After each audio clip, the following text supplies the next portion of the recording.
나를 살아나게 하소서 33번째 시간이고요. 오늘 이제 마지막 그 시리즈 설교입니다. 그 주제 선구가 있었습니다. 우리 기억하시나 모르겠네요. 몇 절이었죠? 예, 뭐 이 숫자부터 헷갈리기 시작하면 말씀을 기억하기는 거의 불가능한 수준이 아닐까. 36절, 37절 뭐였죠? 내 마음이 주의 증거들을 향하게 하시고 탐욕으로 향하지 말게 하소서. 그 다음에 내 눈을 돌이켜, 처음엔 내 마음이었고요. 내 눈을 돌이켜 허탄한 것을 보지 말게 하시고, 어디에서? 주의 길에서 나를 살아나게 하소서. 살아날 수 있는 길은 어디밖에 없다? 주의 길밖에 없다. 주의 길은 우리가 쭉 같이 이렇게 연구해보고 묵상해보니까 한마디로 말할 수 있는 게 뭐였다? 말씀의 길이었다. 정말 본격적으로 그런 길에 우리 교회가 들어섰을 줄로 저는 믿습니다. 저는 믿어요. 믿음대로 됐으면 좋겠습니다. 오늘 누가복음 15장 이 본문을 읽은 이유가 있는데, 이 대단원의 막을 내리는 시편 119편, 성경에서 가장 긴 장을 이제 정리하는 맨 마지막 절이 몇 절이에요? 몇 번째 절? 176절인데 그 절이 너무 이상하게 끝나요. 기대했던 거하고는 너무 달라요. 예를 들면 말씀을 이 정도로 사모하고 말씀을 이 정도로 지키고 말씀을 이만큼 순종했으면 결론이 어떻게 돼야 되냐면 내가 거의 하나님과 비스무리한 성품이 되었도다. 뭐 이렇게 선포를 한다든지, 이제는 내가 범죄와는 담을 쌓게 되었도다 라든지, 내 입에서 나가는 말은 거의 하나님의 말씀이 되었더라고. 이 정도가 돼야 되는데 마지막에 어떻게 끝나요? 네, 너무 허무해요. 176절이라는 그 긴 이 말씀에 대한 찬양으로 그렇게 달려왔었던 주인공이 고백한 마지막 선언치고는 너무너무 실망이 돼요. 이거 어떻게 하란 말이야 이거? 결국은 말씀을 그렇게 쭉 이렇게 해가지고 살아왔더니 마지막에 뭐밖에 안 남아요? 잃은 양밖에 안 남아요. 양도 이게 크게 나누면 두 가지 양이 있죠. 잃어버리지 않은 양이 있고 잃어버린 양이 있는데, 잃어버린 양이죠. 집을 잃어버렸어요. 그래서 이게 도대체 무슨 의미인지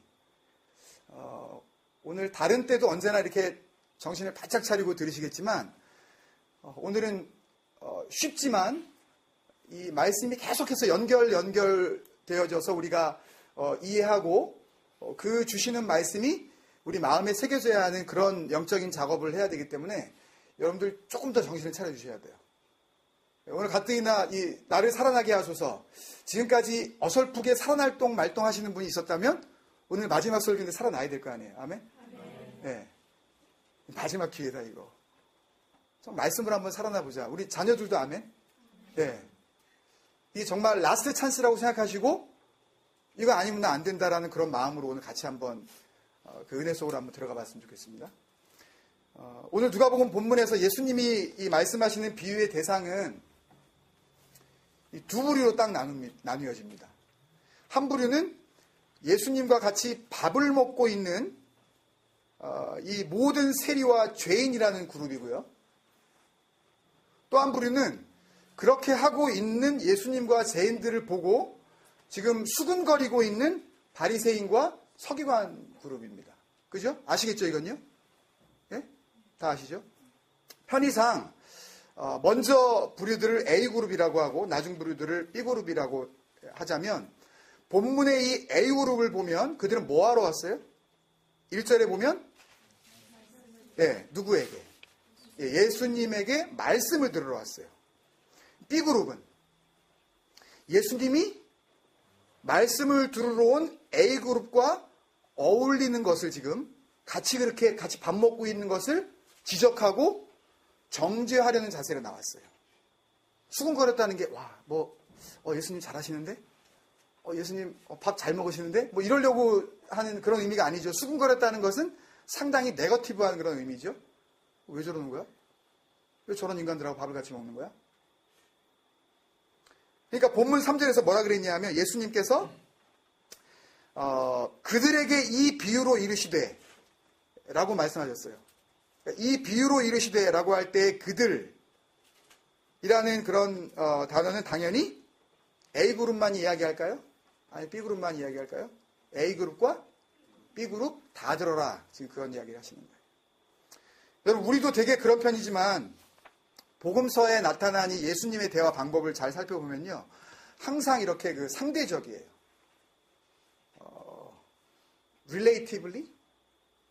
relative예요. 그러니까 모든 사람에게 동일한 모습으로 대화하지 않으셔요. 기준이 분명하셔요.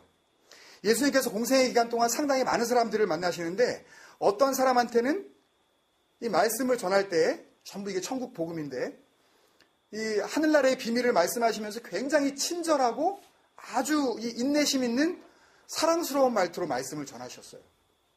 근데 더 많은 경우에는 그런 식으로 주님께서 말을 하시면 듣는 사람이 굉장히 기분 나빠할 만하다는 걸 예수님이 생각이 없는 분이 아니고는 모르실 분이 아닌데 그렇게 기분 나빠할 만한 말을 뻔히 알면서도 일부러 하셨어요.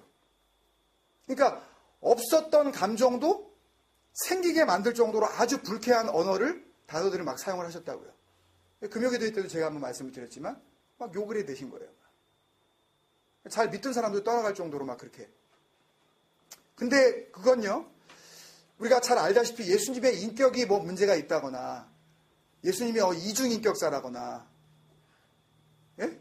아니면 예수님의 성격이 모나서 그런 것이 아니라 예수님께서 만나는 지금 말씀을 해야 되는 상대방의 뭘 보시고 그 중심을 보시고 그 생각을 보시고 이 사람이 지금 어떤 영적 상태인지를 보시고 전혀 다른 두 가지 형태의 대화 방법을 일관되게 적용하셨어요.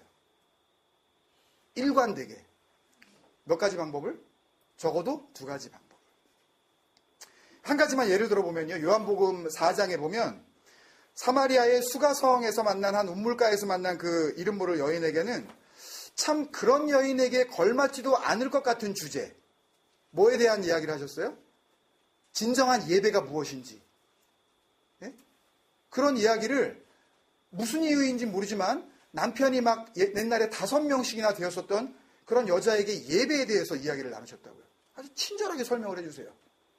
진짜 하나님이 원하시는 예배가 뭔지 그런 여자하고 왜 예배에 대해서 말씀하실까 싶을 정도로 의아한 그런 대화를 아주 친절하게 풀어나가셔요.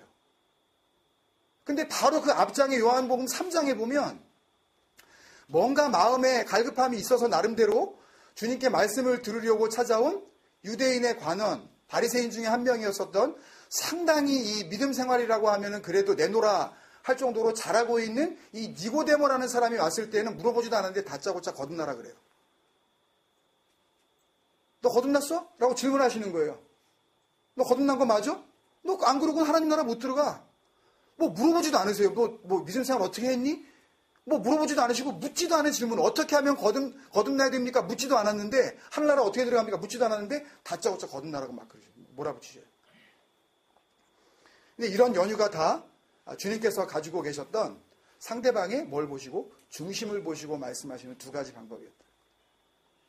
근데 오늘 누가복음의 본문의 경우에는 상대하시고 있는 대상이 한 부류가 아니라 적어도 두 부류 이상이 섞여 있는 상태에서 하신 말씀이라는 걸 우리가 알 수가 있어요.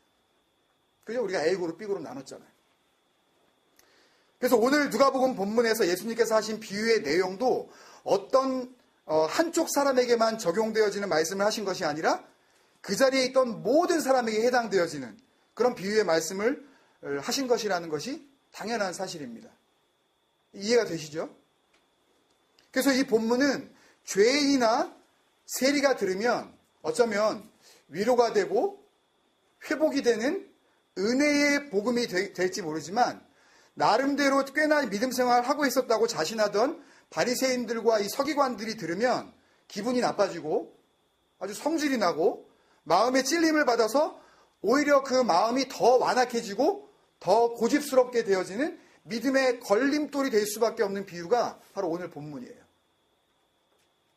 어쩌면 어떤 사람에게는 안 들으니만 못한 주님의 말씀이 있다고요, 지금. 한번 이 단순해 보이는 비유를 우리가 조금 더 구체적으로 한번 살펴보려고 합니다. 오늘 예수님의 비유는 양 100마리를 지키고 있던 목자가 그 중에 한 마리를 잃었을 때에 어떤 행동을 취하고 있느냐를 묘사하고 있어요. 그죠? 근데 가만 보면 이 비유에 등장하고 있는 목자의 행동이 좀 이상합니다. 이게 일반적이지가 않아요. 상식적으로 이해가 안 되는 그런 행동을 취하는데 성경을 묵상할 때마다 우리가 함께 느끼는 거지만 특히 금요기도회를 통해서 우리가 쉽게 생각했었던 예수님의 비유에 조금 더 본격적으로 우리가 정말 들어가고 나면 그 비유가 결코 쉽지 않다는 것을 알 수가 있었어요. 그죠? 그냥 대강 그거 그런 말씀이야. 가라지 그거 가라지. 무슨 보화 감추인 보화 그거 보화 찾으려는 거야 그거. 근데 우리가 정말 본격적으로 그 말씀 앞에 적나라하게 한번 들어가 봤더니 결코 쉽지가 않았죠. 그죠? 간단하게 해석하고 끝날 문제가 아니었어요. 그죠? 그래서 우리가 느끼는 것은 주님의 말씀들은 우리들이 생각하는 것만큼 그렇게 쉽게 읽으면 단박에 그냥 이해가 되고 피상적이고 평범한 그런 접근을 허용하지 않고 있다는 것이 사실이라는 것을 우리가 깨달았습니다. 우리가 모인 다음에. 피상적이거나 평범한 접근을 허용하지 않으신다. 상고하고 또 깊이 묵상하고 뭔가 나의 것을 내려놓지 않고서는 이해할 수 없는 그런 평범하지 않은 그런 하나님의 비밀이 하나님의 그 경륜이 그 말씀 가운데 담겨 있었다는 것을 우리가 그 말씀을 씹으면 씹을수록 우리가 체험했던 거예요. 그죠? 항상 간절히 구하고 간절하게 찾고 또 열심히 문을 두드리고 그런 자세를 요구하시고 또 아무도 가려고 하지 않는 길 같지 않은 길을 어떻게 해서든지 헤쳐내서 찾아내야 하는 그런 구도자의 자세를 요구하셔요. 주님의 말씀이. 그렇다면 목자의 어떤 행동이 상식적으로 말이 안 되는 행동이라고 우리가 할 수 있을까요? 두 가지로 나누어서 정리를 해보려고 그러는데요. 첫 번째는 이 목자가 잃은 양 한 마리 때문에 My lost one sheep이에요. 잃은 양 한 마리 때문에 절대 다수인 99마리의 양을 어디에 두고? 들에 두고. 한 마리를 찾기 위해서 여기저기 헤매고 다녔다는 사실이에요. 이게 일반적으로 말이 되나요? 우리가 만약 이 목자라면 내가 지금 이게 내가 당한 현실이라고 한번 우리가 입장을 바꿔놓고 생각하면 여러분 어떻게 했으면 좋겠습니까? 목자는 주인이 아니에요. 여기서 이 목자는 이 양들을 돌보는 이 일, 그 직업을, 그 직분을 지금 맡은 자예요. 그게 지금 자기 어큐페이션이라고요. 100마리를 맡았어요. 100마리를 돌보라고 주인이 나한테 줬는데 근데 돌보다가 어디론가 가고 있다가 가만히 세보니까 한 마리가 딱 모자라네? 100마리 세보려고 그래도 고놈이 고놈 같고 고놈이 고놈 같아가지고 이게 다시 셌다가 한 40 넘어가다가 아닌가? 하여튼 그렇게 해서 셌는데 아무리 세봐도 한 마리가 비네? 마음이 어떻겠어요? 마음이 철렁하겠죠. 그리고 그 한 마리를 찾아야 된다. 여러분 같으면 그렇게 하고 99마리를 아무런 보호장치가 없는 들판에다 그냥 놔두고 그 한 마리 찾으러 가시겠습니까, 여러분? 이런 사람을 뭐라 그래요? 뭐라고 그러겠어요, 여러분 같으면? 좋은 거 아니야? 어디 그게 말이나 돼, 그게? 차라리 한 마리 가지고 야단 맞지. 한 마리 찾아가지고 나중에 99마리 다 뿔뿔이 흩어졌어. 어떻게 할 거야, 이거? 이게 말이 되냐고요, 이게. 이 비유가 지금. 오늘 본문 4절에 양 99마리를 목자가 놔두고 잃어버린 양을 찾아 나선 곳이 분명히 들이라고 그랬습니다. 영어 성경은 원문에 좀 더 가깝게 설명을 하고 있는데 in the open country라고 했어요. 어떻게? close가 아니라 open country. 아무것도 없어요, 그냥. 완전히 개활지예요. 열려져 있어요, 그냥. 지 멋대로 갈 수가 있어요. 아무도 돌보지 않으면 그냥 가버리는 거예요. 울타리가 있어요, 없어요? 없어요. 헬라어 원문에는 이것이 에레모스라고 되어 있는데요. 예, 에레모스. 이 에레모스라는 단어는 신구약 성경을 통틀어서 언제나 광야라는 그런 의미로 쓰였습니다. 한마디로 이야기하면 지금 이 양들을 놔두고 지금 떠나버린 이곳은 양들이 있을 만한 곳이에요? 아니에요. 양들은 광야에 있어야 돼요? 어디에 있어야 돼요? 우리 생각에 시편 23편에 여호와는 나의 목자시니 하면서 나를 어디로? 쉴만한 물가로 푸른 초장으로 인도해 주셔야 되는 거 아니에요? 누가? 목자 대신 그분이 양인 우리들을. 그러면 양은 거기에 있으면 안 되잖아요. 어디로 가야 돼요? 그 마실 물이 있는 곳으로. 뜯어먹을 만한 풀이 있는 곳으로 가야 되는데 물 한 방울 나지 않고 풀 한 폭이 없는 그 광야 한가운데다가 누구를 놔둔 거예요? 99 양들을 놔둔 거예요. 99마리를. 인적이 없는 곳입니다. 사막이에요. 한마디로 이야기하면 죽음의 땅에다가 그대로 내팽개치고 그리고 길을 떠나버린 겁니다. 그러니까 이렇게 추측할 수 있을 것 같아요. 목자니까 양들이 물도 마시고 풀도 이제 뜯어먹게 하려고 하기 위해서 지금 푸른 초장 쉴만한 물가 있는 쪽으로 데리고 가고 있는 도중에 사막 한가운데에 지나고 있는 중에 양들을 한번 세보니까 그 중에 한 녀석이 안 보이네? 지금 그런 일이 벌어진 거예요. 그런데 목자가 지금 양 한 마리가 없어졌다고 지금 절대 다수인, 머저러티 오브 머저러티, 정말 완전히 절대 다수인 99마리를 그 위험하기 짝이 없는 광야 한가운데다가 무방비 상태로 내버려 둔 거예요. 말이 안 되죠. 상식적으로 이런 일이 있을 수 있습니까? 두 번째, 상식적으로 납득이 안 되는 것은 그렇게 해서 잃어버렸던 양 한 마리를 그래도 찾았어요. 어떻게? 그래서 그러면 어떻게 해야 되냐면 빨리 99마리 있는 곳으로 돌아가서 걔네들은 어디 안 가고 잃어버리지 않고 잘 있는지 확인해보고 다 같이 몰고 어디로 가든지 자기가 가려고 했었던 그 푸른 초장으로 가든지 아니면 집으로 돌아가든지 시간이 다 늦어서 그래야 되는 거잖아요. 그죠? 근데 잃은 양 한 마리만 데리고 그것도 양이 다리 아플까봐 양을 몰고 가는 게 아니라 on his shoulder 자기 어깨에다가 그 양을 갖다가 치니 업고 그리고 집으로 돌아가는 거예요. 그 에레모스 광야에 그대로 99마리 양들은 어떻게 되든 말든 집으로 돌아왔습니다. 친구들하고 이웃을 다 불러요. 이야, Let's celebrate. 즐기자. 내가 잃어버렸던 양 찾았다. 정말 그 돈 사람 아니에요? 바보 아닌 다음에 지금 99마리 다 잊어버리고 한 마리 데리고 와가지고 이게 계산적으로도 말이 안 되는 거 아니에요? 뭐 하는 짓이에요 지금 이게?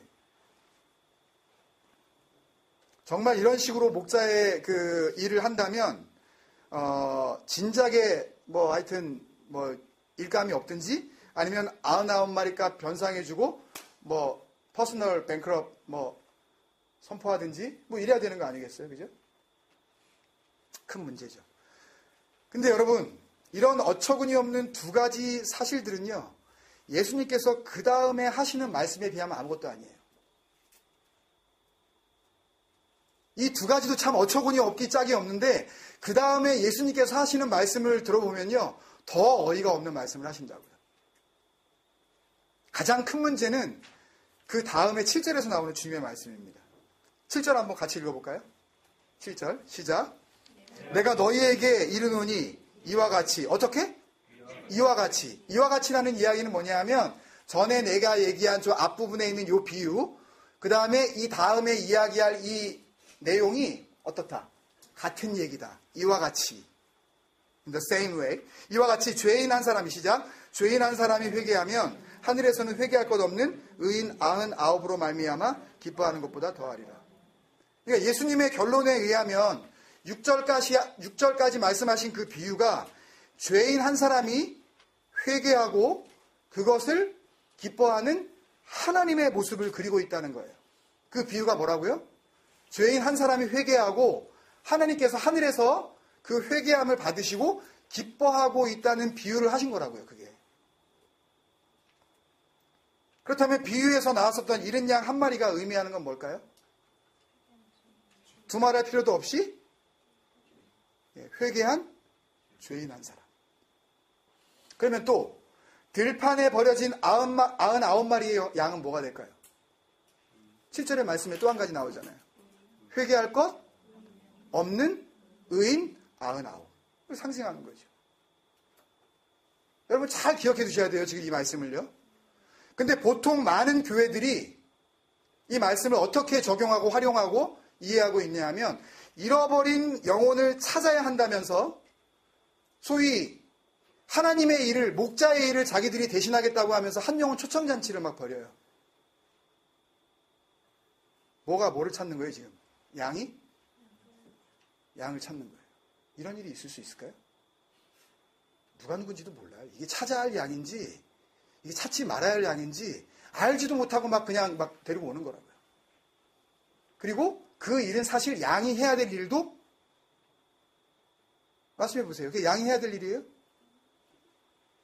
말씀해 보시라니까요. 양은 양이어야 해요. 네? 이미 교회 다니는 사람들이 교회 안 다니고 하나님 안 믿고 있는 같은 사람들을 데리고 와서 뭐라 그래요? 뭐를 찾았다고요? 잃어버린 양 한 마리를 찾았다고. 그러면 반대로 자기들은 자동적으로 뭐가 되는 거예요? 자기들은 잃어버림을 당하지 않은, 다시 얘기해서 회개할 것이 없는 의인들이라는 거예요.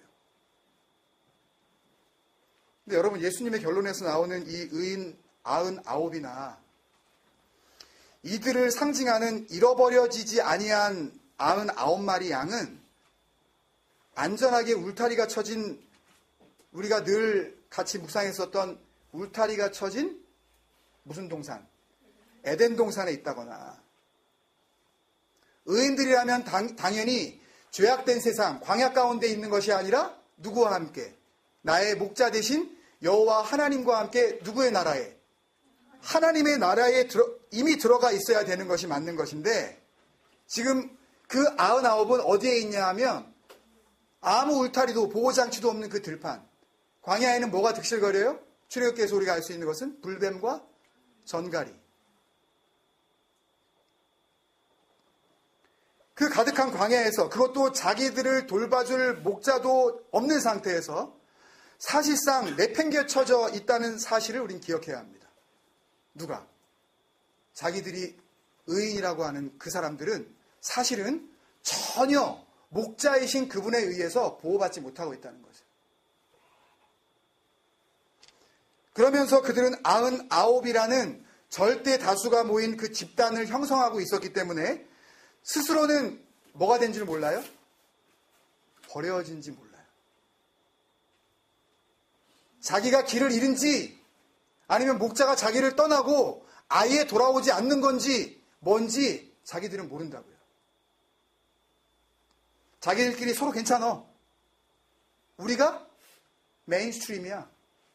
우리가 대세야. 떨어져 나간 인간들 그거 신경 안 써도 되는 거야. 우리가 다 같이 모여 있잖아. 여기 머저러티가 있잖아. 마이너러티는 신경 쓸 게 없는 거야. 문제 없어. 나간 놈이 문제야. 있는 우리들은 우리끼리 서로 사랑하면서 잘 지내고 있으면 돼. 그러면 하나님의 나라에 이미 들어간 거고 우리는 하나님의 나라에 분명히 들어갈 거야. 그렇게 하고 행복해하고 있단 말이죠. 그러면 조금 전에 가장 큰 문제는 따로 있다고 제가 말씀을 드렸는데 그게 뭐냐 하면 그것은 예수님의 비유의 전체적인 구조와 관련된 건데요. 잘 생각해 보세요. 어렵게 제가 여기까지 설명하려고 많은 말씀들을 드렸지만 양 한 마리가 잃어버려졌다는 사실, 그리고 그 뒤에 예수님의 비유의 결론에서 나오는 이와 같이 죄인 한 사람이 회개하면 이라는 말씀이 납득이 안 간다는 말입니다. 여러분, 이게 우리가 아는 상식적으로 이게 말이 되려면요, 누가 이야기를 하더라도 그거 말 된다 라고 되려면 어떻게 해야 되냐 하면 죄인 한 사람이 회개한다는 의미는 양 한 마리가 길을 잊어버렸다가 집을 나갔다가 다른 양들이 갑니다. 그 잃어버린 양에게 가가지고 야, 너 그러지 마. 어지간하면 돌아와. 우리와 함께 살자라고 권유를 받았든지, 권변하시잖아요, 여러분들이. 같이 살자고. 아니면 자기 스스로 내가 이렇게 살면 안 되지, 어느 순간에 마치 집 나간 아들처럼 잘못을 깨닫고 집으로 돌아왔다는 얘기가 돼야 그게 회개라고 우리가 상식적으로 생각할 수가 있어요. 조금 더 말씀드리면 이 설명이 여러분들 이해가 가실 겁니다. 그래서 오늘날 교회 다니고 있는 분들의 본문에 대한 이해는 거의 다 이런 식입니다. 하나님을 안 믿고 교회 다니지 않던 불신자 한 사람이 교회에 나오게 되면 흔히들 뭐라고 그러냐 하면, 우리가 아까 얘기한 것처럼 잃어버린 양 한 마리가 돌아왔다고, 잃어버린 양 한 마리가 이제 회개했다는 말을 하는데, 이런 생각을 하게 된 배경은 왜 이렇게 생각하냐 하고 왜 그 사람들을 향하여서 잃어버린 양을 되찾았다고 우리가 이야기를 하냐 하면, 예수님의 이 비유를 인간적인 상식선에서 이해를 하고 계시거나 아니면 그런 식으로 설교한 목사들의 가르침에 있었다는 것은 두말할 필요도 없어요. 여러분들이 이렇게 배우셨기 때문에 그래요. 우리 다 같이 나가가지고 잃어버린 양들을 찾아보자. 그러나 본문이 양이 회개했다는 말이 없습니다. 오늘 본문에는. 눈을 치고 찾아봐도 찾을 수가 없어요. 그런 비슷한 의미를 전달하는 내용을 우리는 발견할 수가 없다고요. 양은 다만 잃어버려졌을 뿐입니다. 그것으로 끝나요. 양 자신이 그 잃어버려진 상황을 돌이키려고 하는 노력을 했을 거라고 하는 말도 없습니다. 그런 언질도 주지 않아요. 그런데도 불구하고 예수님께서 뭐라고 하냐면, 죄인 한 사람이 어떻게 한 거다? 회개한 거라고 말씀을 하고 있다는 말이죠. 도대체 죄인 한 사람이 회개한 것하고 양 한 마리가 잃어버려진 것하고 무슨 관계가 있단 말입니까, 여러분? 여기서 정신을 바짝 차리셔야 돼요. 그래서 이 말은 도표로 만들면 이렇게 대칭을 이룹니다. 잃은 양 한 마리 이퀄 회개한 죄인 한 사람.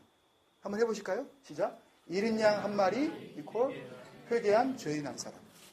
그러니까 양 한 마리는 누구예요? 죄인 한 사람에 해당되는 것이고, 잃은 양이라고 하는 이 단어는 회개한이라는 단어에 해당된다는 말이죠.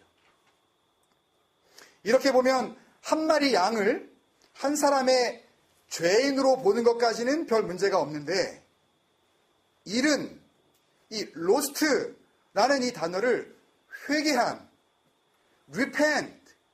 repented라고 이렇게 대비시키는 거에는 아무래도 이상하다는 이야기죠. 그런데 바로 여기에 예수님 비유의 핵심이 있습니다. 여러분. 잃은 양 한 마리를 찾아내는 것은 아까도 말씀드린 대로 양들의 소관이 아니에요. 그것을 찾아 원래의 자리를 회복시키는 일은 어디까지나 누구의 일이에요? 목자의 몫이에요. 잃은 양 한 마리를 찾았다는 말은 죄인의 회개를 하나님께서 받으셨고 그의 죄를 용서하셨다는 말이죠. 그죠? 그렇기 때문에 죄인 한 사람이 회개했다는 말은 당연히 양 한 마리가 잃어버려졌다는 말에 대응되어야 되는 것입니다. 다시 한번요. 이 대목이 굉장히 중요하기 때문에 죄인 한 사람이 회개했다는 말은 양 한 마리가 잃어버려졌다는 말에 대응되어야 된다고요. 물론 하늘에서 기뻐하는 이유는 사실 양 한 마리가 잃어버려진 그 사실에만은 있지 않았습니다. 잃어버려진 후에 목자에 의해서 찾고 또 찾으시다가 다시 찾아짐에 있었던 거죠. 그것 때문에 하늘에서 기뻐하신 게 분명합니다. 근데 중요한 것은 잃어버려짐이 없는 뭐가 없다. 다시 찾음이 없다. 회개를 일단 내놓고요, 여러분. 잃어버림이 없는 다시 찾음이 있다, 없다. 다시 찾으려면 어떻게 해야 돼요? 반드시 잃어버려짐이 있어야 한다고요. 잃어버려짐이 능력이라는 것을 여러분 아시겠습니까? 반드시 길을 잃어야 해요. 역설로 들으실지 모르지만 나는 길을 안 잊었다 라고 생각하시면 절대 안 돼요. 우리는 길을 잃어야 합니다. 오늘 말씀을 통해서 결론적으로 그것의 해답을 물론 주실 터인데, 회개 없는 죄사함이 있을 수 없는 것과 마찬가지로, 다시요. 회개 없는 죄사함이 있을 수 없는 것과 마찬가지로 잃어버려짐이 없는 다시 찾음이 있을 수 없다는 말입니다. 그렇다면 이 잃어버려짐의 사건, 이것과 회개함의 사건이 어떻게 연결될 수 있냐는 겁니다. 중요한 것은. 이 의미를 알기 위해서는 먼저 성경이 우리에게 누차 말씀하셨던 이 회개라는 단어의 뜻을 우리가 다시 한번 상기해야 됩니다. 우리 여러 번 나누었어요. 한동안 이 회개라는 단어에 대해서 설교를 갖다가 여러 차례 했습니다. 그 진정한 의미가 무엇인지, 눈물 조금 흘리고 손바닥에 땀이 좀 나고 목소리가 좀 쉬고 그런 거 가지고 회개라는 소리 하지 말자 우리. 가당치도 않다. 그런 말씀을 갖다가 정말 귀에 못이 박힐 정도로 말씀을 드렸기 때문에 기억하시는 분들은 기억하실 거예요. 회개는 그런 게 아니에요. 그거는 현상 중에 일부도 아니에요, 여러분. 웃기는 소리 하지 말라 그러세요. 눈물 좀 났다 그래서 회개했다? 말도 안 돼요. 회개한다는 말은 잘 알듯이 돌이킨다는 말입니다. 메타노이아라는 단어를 여러 차례 설교를 통해서 말씀을 드렸는데, 짧게 말씀을 드리면 지금이 자신이 처해 있는 그런 상황, 방향, 입장, 이 모든 영적인 것과 관련이 되어 있지만 이것으로부터의 돌이킴, 방향 전환, 다이버전, 획기적인 그런 변화, 가고 있던 길을 멈추고 그 길을 다시는 가지 않는 그런 진정한 돌이킴, 이것이 회개입니다, 여러분. 그죠? 하지 말아야 해요. 한 번 안 하겠다 그랬으면 절대 안 해야 됩니다. 율법적으로 지키자는 게 아니에요. 하나님께서 나를 위해서 우리가 찬양했던 것처럼 십자가를 통해서 예수 그리스도로 말미암아 우리에게 그 은혜로 그것을 믿는 사람들에게 값없이 구원을 주신 것에 대해서 정말 믿는다면 변화된 나의 삶을 다시 돌이켜서 그 더러운 길로 가면 안 된다고요. 하지 말겠다고 내가 약속을 했으면 절대 가지 말아야 해요. 그 길은 미워해야 해요. 미련도 두지 말아야 됩니다. 눈길도 주지 말아야 해요. 그게 진정한 회개예요. 회개했다고 눈물 흘리고 그 다음 달에 가가지고 그 다음 해에 가가지고 또 그 짓하고 또 그 모습 드러나고 회개하지 않았기 때문에 그래요. 진정으로 십자가에서 내가 주님과 함께 죽어본 적이 없기 때문에 그것이 영적인 사건으로 나에게 없었기 때문에 그런 삶을 살 능력이 없는 거라고요. 우리 안에. 우리의 결단으로는 이루어질 수 있는 일이 아니에요. 엄마 아빠가 이거 하면 뭐 사줄게 몇백 불 줄게 이렇게 해가지고 잠깐 될진 모르지만 정말 주님께서 기뻐하시는 진정한 회개, 그 심령의 돌이킴은 절대로 일어나지 않는다고요. 그렇다면 여러분 질문 드립니다. 잘 생각해 보세요. 양 한 마리가 회개한 사건은, 이게 중요한데 지금 양 한 마리가 회개한 사건은 잃어버려지지 않은 상태에서 잃어버려진 상태로 돌이킴을 의미하는 겁니까? 다시요. 양 한 마리가 지금 회개한 이 사건은 잃어버려지지 않은 상태에서 잃어버려진 상태로 돌이키는 것을 말합니까?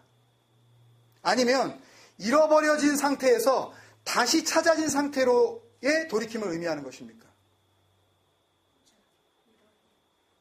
대다수의 교인들은 두 번째 이야기한 상태를 본문의 의미로 받아들이지만 놀랍게도 사실은 그와 정반대입니다.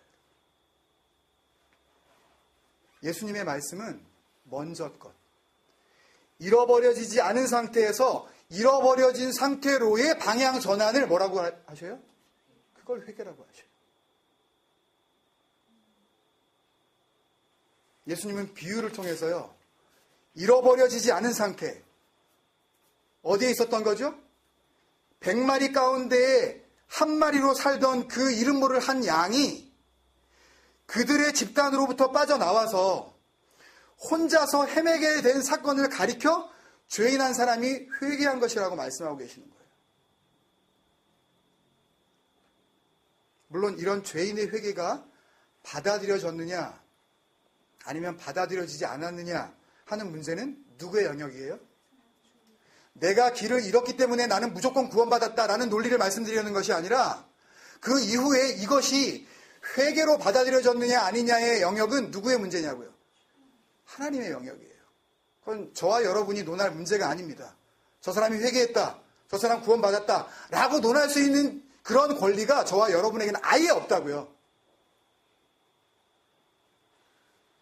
심지어는 구원받았어 라고 묻는 것 자체가 성경에서 우리에게 허락하고 있지 않습니다. 그런 건방지기 짝이 없는 그런 질문들을 우리가 우리 입술에 가질 수가 없다고요. 당신 그게 제대로 믿는 거야? 목사라도 심지어는 여러분들에게 함부로 말할 수 없는 것입니다. 왜? 저도 용서받고 구원받아야 할 한 마리의 양이기 때문에. 저는 예수인가요? 저는 구원이 다 끝난 하늘나라에 있는 그런 제사장인가요? 아니에요.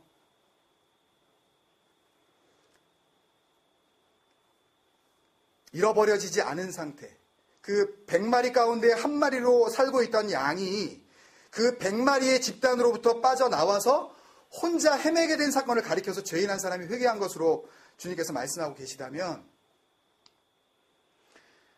잃어버린 양 한 마리를 찾느냐 안 찾느냐의 문제도 역시 이 목자의 책임이고 목자가 감당해야 할 소관이지, 양 자신으로서야 목자에게 발견되지 않았다고 한들 누구에게도 원망할 수가 없는 것입니다.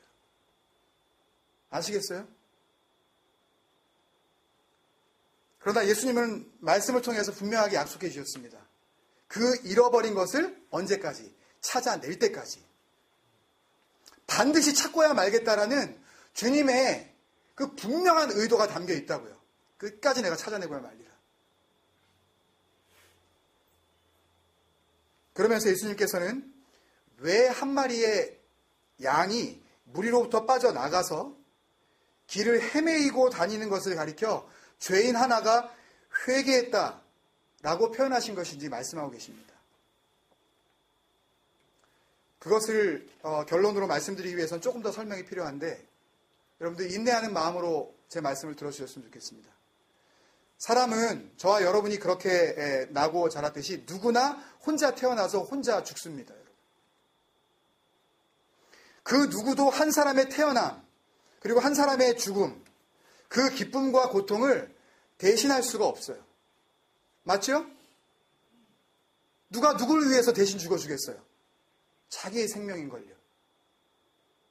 다만 옆에서 지켜볼 뿐이지, 사람은 누구나 자기 스스로의 삶을 혼자 시작하고 혼자 끝내게 됩니다. 그렇지만 인간들은 이렇게 혼자 사는 것에 대한 두려움, 이 홀로 있는 것에 대한 외로움을 극복하기 위해서 모이기 시작했습니다. 끼리끼리 모이고 조직을 만들고 집단을 만들기 시작을 했어요.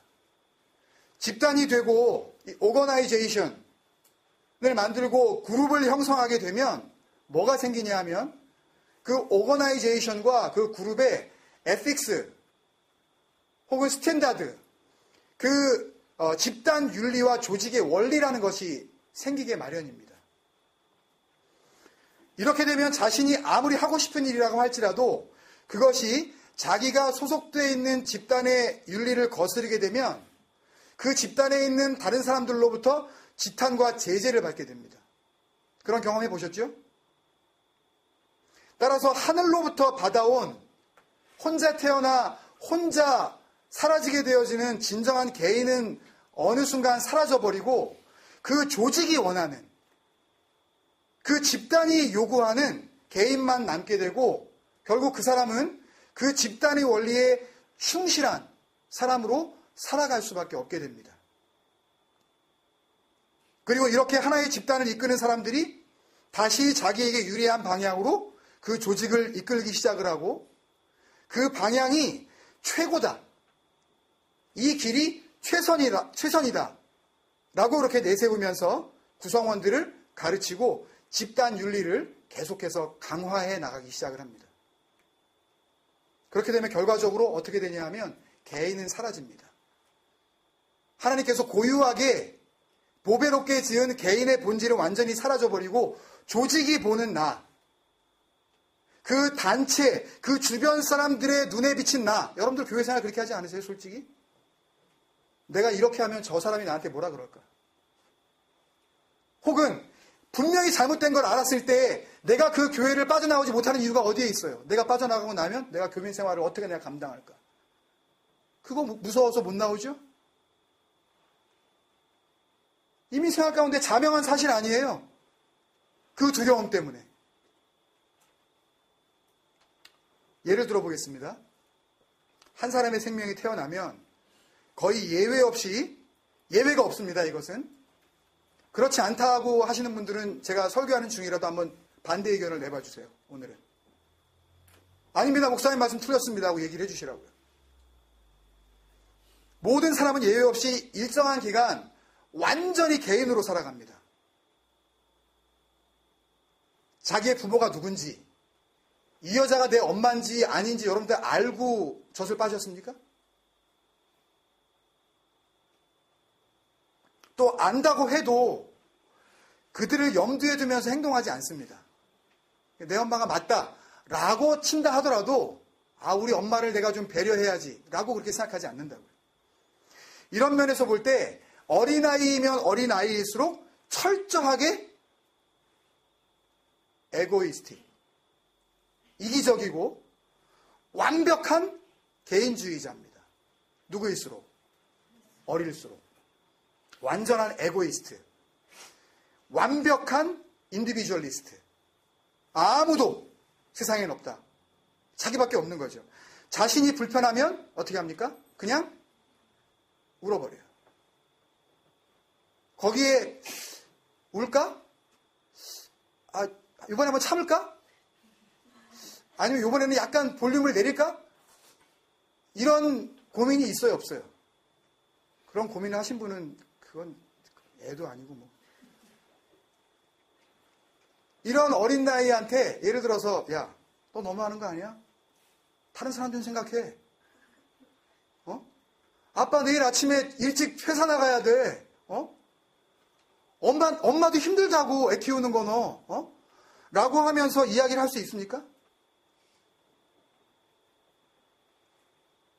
애는요, 아빠의 출근 따위는 안중에도 없어요.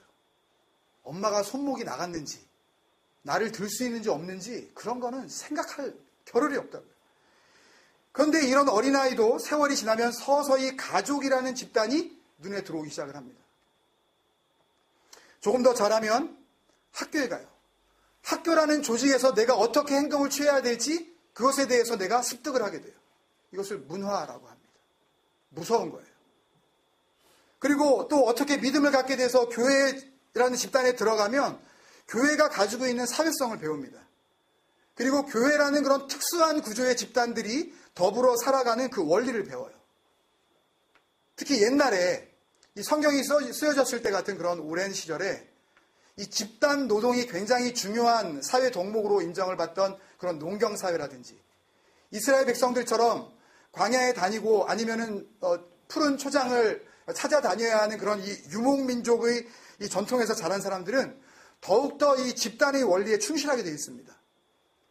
그래서 이런 집단으로부터의 빠져나옴, 이런 집단으로부터의 잃어버려짐, 그것은 그 사회로부터의 버려짐을 의미한다는 것을 알고 있어요. 그리고 그 버려짐은 사회적으로 봤을 때 한 인간의 죽음을 의미한다는 것을 알고 있습니다. 절대 내가 여기서 떠나면 안 된다. 그래서 당연히 무슨 일이든지 그것이 진리냐 아니냐, 이것이 정말 맞느냐 안 맞느냐라는 것을 중요하지 않게 생각합니다. 다만 그것이 그 집단의 원리와 맞느냐 안 맞느냐, 이 조직이 원하는 그런 그 이해관계와 들어맞느냐 안 맞느냐에 대한 고민이 있을 뿐입니다. 어떤 사실이 나에게 아무리 진리처럼 보인다고 하더라도 이미 나라는 개인은 그것을 수용할 수도 없고 물리칠 수도 없게 되어져 있는 상황이 되어버린 거죠. 우리 집단이 수용하지 않는 내용을 내가 만약에 수용하게 되면, 다시 말해서 이 교회라는 집단에서 인정하지 않고 있는 그런 내용을 내가 만약에 인정을 하게 되면 그것은 곧 그 교회라는 집단에서 뭐로 낙인을 찍혀요? 이단자가 되는 것입니다. 그리고 이 공동체를 허물어뜨리려고 하는 그 조직의 암적인 존재로 낙인을 찍히게 되는 거예요. 그 반대의 경우 우리 조직 전체가 옳다고 생각하고 있는 것을 내가 아니라고 배척하는 것 또한 동일한 결과를 초래합니다. 제가 강조한 것처럼 부활절에 대한 진정한 의미가 뭐냐? 성탄절이 말이나 되냐. 이런 말을 어느 교회에 가서 제가 만약에 설교를 할 기회를 저한테 주시지도 않겠지만 만약에 이런 설교를 한다면 그 교회에서 아마 거의 돌 들고 저를 치려고 그럴 거예요. 네가 목사 맞냐 지금.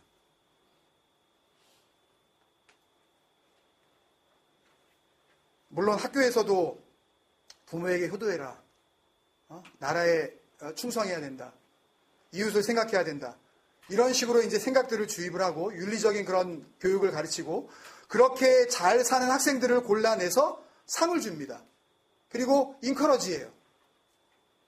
그러면 다른 사람들은 그런 상을 받는 사람을 보면서 나도 그런 칭찬을 받고 나도 그런 인정을 받아야 되겠다. 그것이 최고다라고 생각을 하고 어떻게든 자기도 그런 대열에 합류를 해서 그런 칭찬을 받고자 내가 생각하는 진리보다는 누가 생각하는 진리를 따르려고 해요? 그 조직이 원하는 진리를 그냥 받아들이고 맙니다. 그리고 열심히 살아가요. 그렇지만 그렇게 살지 못하는 사람도 있습니다, 여러분. 파워포인트 하나 주시면. 어쩌다가 우연하게 그렇게 된 경우도 있겠지만 아니면 의도적으로 그런 경우도 있을 수 있는데 조직의 원리나 집단의 윤리에 정반대되는 그런 생각을 가지고 있는 사람들이 생겨나기 마련입니다. 그럴 때 조직은 그들을 어떻게 처리합니까? 가차없이 죄인이라는 이름을 붙여서 그들을 그 조직으로부터 그 사회로부터 몰아내버립니다. 그런데 한번 이렇게 축출되고 나면 몰아냄을 당하고 나면 다시 그 조직으로의 복귀는 사실상 불가능해요. 그리고 그런 일이 벌어진다 하더라도 그 조직에서 그 사람을 온전하게 믿어주느냐 하는 것에 대해서는 의문을 가질 수밖에 없습니다. 왜? 한 번 나갔었던 인간. 한 번 우리의 이 소중한 무리를 이탈했었던 이단자. 라는 낙인이 보이지 않게 그 사람의 존재 속에 이미 박혀있기 때문에 그래요. 씻을래야 씻을 수가 없습니다. 오늘 누가복음 본문에 나오는 세리나 죄인은 바로 그 사람들입니다. 낙인 찍힌 사람들. 그들의 집단이 더 이상 그들을 반겨주지 않는 사람들입니다. 함께 더불어 살아야 한다고 말은 하기는 하지만 세리나 창녀하고는 같이 뭐도 먹지 말아야 된다. 밥도 같이 먹지 말아야 된다고 하는 집단 종교적 논리 하에서는 그들은 더 이상 그 조직 안에 있는 일원이 될 수가 없는 것입니다. 살 수가 없어요. 그러면 이들은 어떻게 살 수 있을까요? 살긴 살아야 될 거 아니에요. 그들도 사람인데. 여러분 이 얘기가 남 얘기 같으세요? 어쩔 수 없이 다시 동떨어진 개인으로 살 수밖에 없습니다. 아무하고도 접촉할 수 없는. 잃어버린 양처럼 그렇게 길을 떠날 수밖에 없다고요. 더 이상 집단의 윤리에 매이지도 않고 매일 수도 없고 조직의 진리 때문에 내가 진리라고 생각하는 것을 사실상 버릴 필요가 없는 그런 삶을 살아가게 된단 말이죠. 예수님은 근데 바로 이런 죄인들을 만나러 오셨다고 말씀하셨습니다. 누가복음 19장 10절에 인자가 온 것은 누구를 찾아? 잃어버린 자를 찾아 구원하려 함이라. 왜곡된 진리에 그 잘못된 조직 원리에 물들어버린 영혼은 이 예수님으로부터 찾아짐의 은혜를 당할 길이 없습니다. 다시 말씀드릴게요. 조직의 원리에 물들어 있는 잘못된 왜곡된 신앙의 그 원리를 품고 그것이 마치 진리인 양 살아가고 있는 사람은 진정한 예수님의 이 진리 앞에 자유를 얻을 길이 없다고요.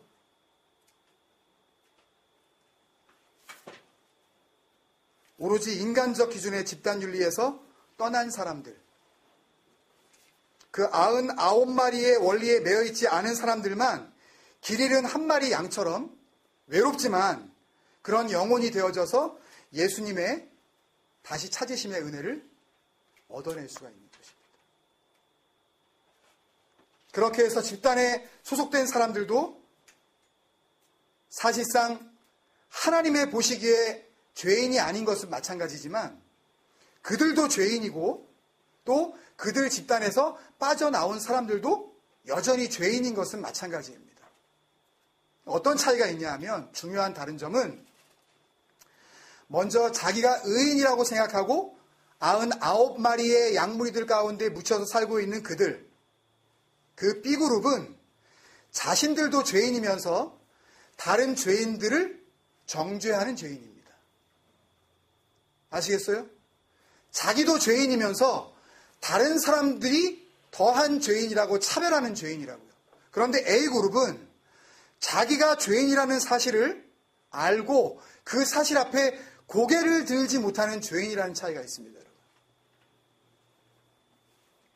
다시 말씀드리면 B그룹은 말로만 죄인이고 A그룹은 실제의 삶을 통해서 자기가 정말 하나님 앞에 변명할 여지가 없는 죄인이라고 고백하는 사람들이에요.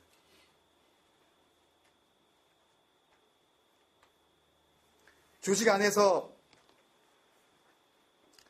정말 자신이 영락없는 죄인임을 아는 이렇게 한 마리 잃어버린 양처럼 길을 헤매고 있는 바로 이 죄인은 같은 죄인을 만나면, 그렇게 잃어버린 양처럼 헤매고 있는 양을 만나면 아픔을 같이 느껴요.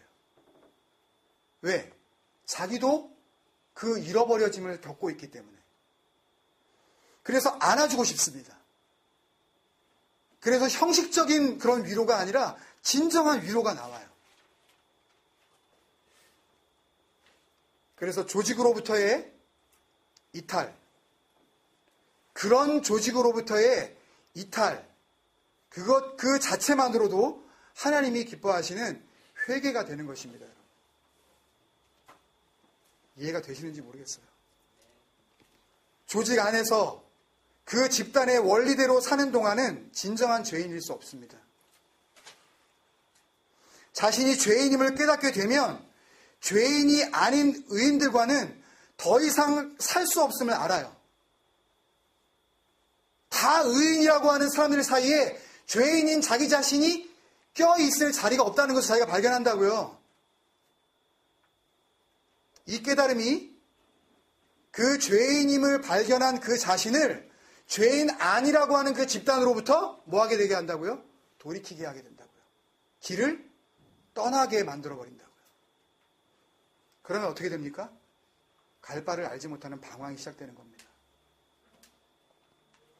이 땅 위에 자신의 거할 것이 없다는 것을 알고 지금까지 이게 집이라고 생각했었던 그 집은 진정으로 내가 거할 집이 아니라는 것을 알아서 새로운 세계, 진정으로 진리가 가르쳐주고 있는 그 약속의 땅을 향하여서 정처 없는 나그네 길을 떠나게 되는 것입니다, 여러분.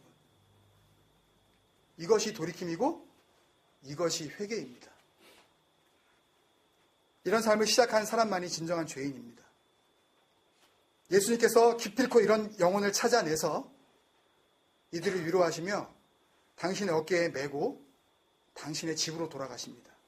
그리고 그 한 영혼 때문에 잔치를 베푸시고 모든 사람을 불러들여 함께 기뻐하고 즐거워하는 것입니다. 물론 어렵고 외로운 길입니다. 그렇지만 여러분, 다른 길은 없습니다. 여러분, 그런 길 아니고도 길이 있을 거라고 착각하지 말아주시면 감사하겠습니다. 그런 식으로 신앙생활하지 않아도 얼마든지 구원받을 수 있다고 착각하지 마시라니까요. 우리가 잃어버려진 한 마리 양이 되어지지 않는 이상 목자의 기쁨이 될 수 없습니다. 저와 여러분은. 우리가 늘 말씀하고 찬양하죠. 나 주님의 기쁨 되기 원하네. 정말 기쁨 되기 원하세요? 진리를 향하여서 여러분 길을 떠나셔야 된다니까요. 조직의 원리 가운데 그게 여러분들을 살릴 수 있는 구원의 논리라고 착각하고 사시면 그것은 영원한 사망으로 가는 길이라니까요. 예수님을 믿고도 나중에 주님 앞에서 일을 가는 그런 일이 벌어지는 겁니다. 99마리 양은 광야에 있으면서도 그곳이 자기들의 천국인 양 자기들끼리 즐거워하고 있습니다. 거기서 같이 망할 수 없는 영혼들만 집단을 버리고 개인이 됩니다. 그것에 대한 고백을 바로 우리가 나누었었던 시편 119편 174절부터 176절까지 시인은 이렇게 고백하고 있습니다. 제가 다시 한번 말씀드리겠습니다. 여호와여, 내가 주의 구원을 사모하여 싸우며 주의 법을 즐거워하나이다. 내 영혼을 살게 하소서. 그리하시면 주를 찬송하리이다. 주의 규례들이 나를 돕게 하소서. 뭐같이? 이른 양같이 내가 이제 방황을 시작합니다. 내가 방황하오니 주의 종을 찾으소서. 나는 잃어버려졌습니다. 나는 진리를 향하여 길을 떠났습니다. 주님. 이제는 주님이 찾을 수 있는 그런 존재가 되어져 있습니다. 그 집단의 원리 속에 묻혀서는 누가 누군지 알 수 없었던 바로 진정한 나를 발견하여 주옵소서. 말씀대로 살고 또 살아봤더니 그 진리를 발견하고 났더니 그렇게 살아서는 안 된다는 것을 발견하는 거예요. 그런 식의 종교적인 교회 생활이 아무리 우리의 삶을 장식을 한다 한들 그런 장식품으로 하나님 앞에 나아갈 수 없다는 것을 발견한 것입니다. 진정한 나 자신을 발견하지 않고서는 하나님 앞에 발견되지 못한다는 것을 알고 스스로 잃은 양으로 자처하고 있는 것 아닙니까, 여러분? 내가 주의 계명들을 잊지 아니합니다. 그래서 결론은 우리가 어떻게 내릴 수 있겠습니까? 말씀이 능력임을 알았을 때에 나에게 일어나는 일. 지난주까지 우리 여기까지만 같이 살폈었죠? 말씀이 정말 능력, 내 모든 삶의 능력. 여러분 다른 거 얘기하지 마세요. 제발 우리 교회 안에서. 형식적인 모든 것을 일단 우리 주님 앞에 내려놓아야 합니다. 여러분의 진실을 보여드려야 해요. 여러분의 마음이 어디로 향하고 있는지 주님께 말씀을 드려야 된다고요. 삶으로 통하여.